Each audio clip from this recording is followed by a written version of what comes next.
अधर्मस्य ग्लानिर्भवति भारत अभ्युत्थानमधर्मस्य तदात्मानं सृजाम्यहम् परित्राणाय साधूनां विनाशाय च दुष्कृतां धर्मसंस्थापनार्थाय संभवामि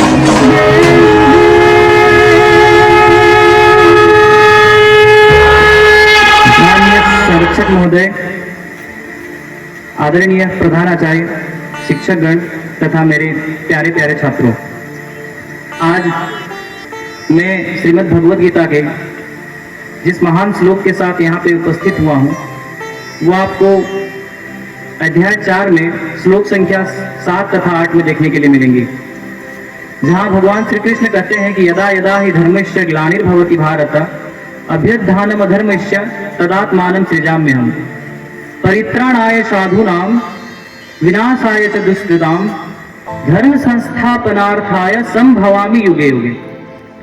जिसका मतलब होता है कि जब जब धर्म की हानि होती है और अधर्म की वृद्धि होती है तब तब मैं स्वयं को प्रकट करता हूं।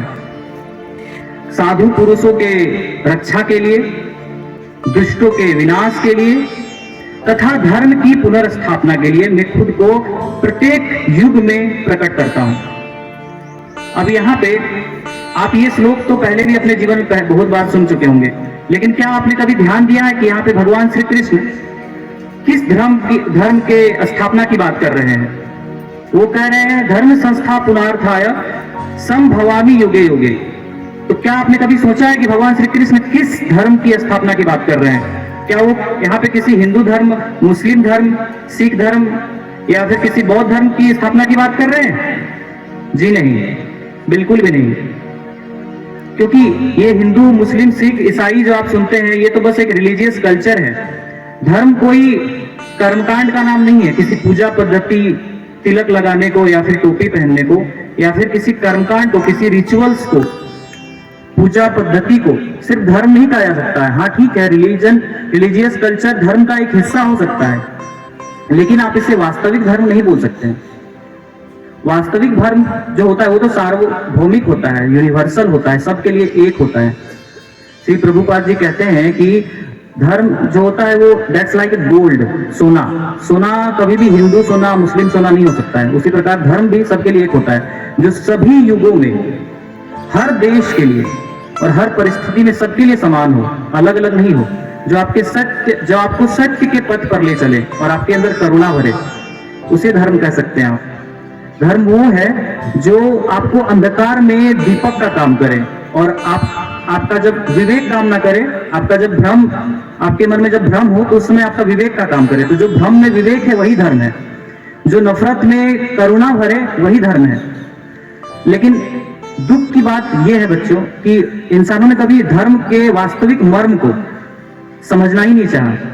उन्होंने बस धर्म को कर्मकांड तक सीमित रखा, बस एक रिलीजियस कल्चर बना दिया। और आप अभी देख सकते हैं कि धर्म के नाम पे क्या हो रहा है, बस मार काट, एक दूसरे से नफरत, एक दूसरे का खून के प्यासे हैं सब लोग। अभी कुछ दिन पहले ही आपको पहलगाम में, कश्मीर में देखने के लिए मिला कि आतंकियों ने हमला किया। देखिए, आप धर्म को जानने के लिए बहुत ज्यादा यदि सीरियस भी है तो कोई जरूरी नहीं है कि आप धर्म के वास्तविक अर्थ को समझ जाइएगा, क्योंकि जब तक से आप सही किताब नहीं उठाइएगा तब तक से आप धर्म को नहीं जान पाइएगा। आपको क्या लगता है जो आतंकवादी, जिन आतंकवादियों ने उन टूरिस्ट लोगों को, मासूम टूरिस्टों को मारा, क्या वो लोग सीरियस नहीं है धर्म को जानने के लिए? वो लोग भी तो सोच रहे होंगे ना कि हम धर्म का ही पालन कर रहे हैं, हम लोग भी धर्म कर रहे हैं। वो लोग थोड़ी सोच रहे कि हम अधर्म कर रहे हैं। उन लोग को यही, उनके दिमाग में यही डाला गया है कि जो हमारे जैसा नहीं सोचता है, हमारे जैसा जिनका खान पान, पहनावा, सोच नहीं है, उनको मारो। ये चीज पहली बार नहीं हो रहा है, इससे पहले भी हुआ है। जो कश्मीरी पंडितों के साथ जो अत्याचार हुआ था, उनको रातों रात निकाल दिया गया था, ठीक है, कितनों का हत्या कर दिया गया था बैठा के। गुरु तेग बहादुर जी के साथ भी यही हुआ था, उनका सर भी कलम कर दिया गया था। किसी दूसरे की संस्कृति और प्राणों की रक्षा के लिए उन्होंने अपने सर कलम करवा लिया था। गुरु गोविंद सिंह के चारों साहबजादे को भी यदि आप देखें तो औरंगजेब ने अपने अहंकार के चलते ही बस तो मारा था, चुनवा दिया था। वो तो चाहते थे कि बस ये मेरी संस्कृति को अपना ले, लेकिन उन्होंने ऐसा नहीं किया, अपना प्राण न्यौछावर कर लिया। तो धर्म कभी भी हम लोग को जो नफरत सिखाता है ना, जो किसी का खून बहाने के लिए प्रेरित करे, वो धर्म हो ही नहीं सकता है, कभी भी वो धर्म नहीं हो सकता है, वो सरासर अधर्म है। धर्म हमें हमेशा सत्य के पथ पर ले जाता है। भगवान श्री कृष्ण अध्याय 18 में श्लोक संख्या 66 में वो ये भी कहते हैं कि सर्वधर्मान परित्यज्य मामेकम शरणं व्रज अहम त्वाम सर्व पापेभ्याम मोक्षयिष्यामि मा शुचः। मतलब सभी धर्मों का परित्याग करके मेरी शरण में आ जाओ। यहाँ पे वो बता रहे धर्म क्या है। अब यहाँ पे आप समझिए, सर्वधर्मान परित्यज्य मामेकम शरणं व्रज अहम त्वाम सर्व पापेभ्याम मोक्षयिष्यामि मा शुचः। यहाँ पे आप कृष्ण को सत्य, करुणा और न्याय का प्रतीक मानिए। वो क्या बोल रहे हैं कि उन सभी धर्मों का त्याग करो जो आपके अंदर द्वेष, नफरत और अहंकार पैदा करे, और उस धर्म की शरण में जाओ, मतलब मेरी शरण में आओ। मेरी मतलब कृष्ण के शरण में, कृष्ण अर्थात उस धर्म के शरण में जाओ जो आपके न्याय के पथ पे ले चले, जो आपको प्रेम के पथ पर ले चले, जो आपको सत्य के पथ पर ले चले। बच्चों, मैं अंत में बस यही कहना चाहूंगा, धर्म कोई ऐसा चीज नहीं है जो चार दीवारी में, किसी चार दीवारी में कैद हो या फिर किसी की पुस्तक में कैद हो। धर्म तो वो है जो आपके व्यवहार में दिखना चाहिए, आपके आचरण में दिखना चाहिए।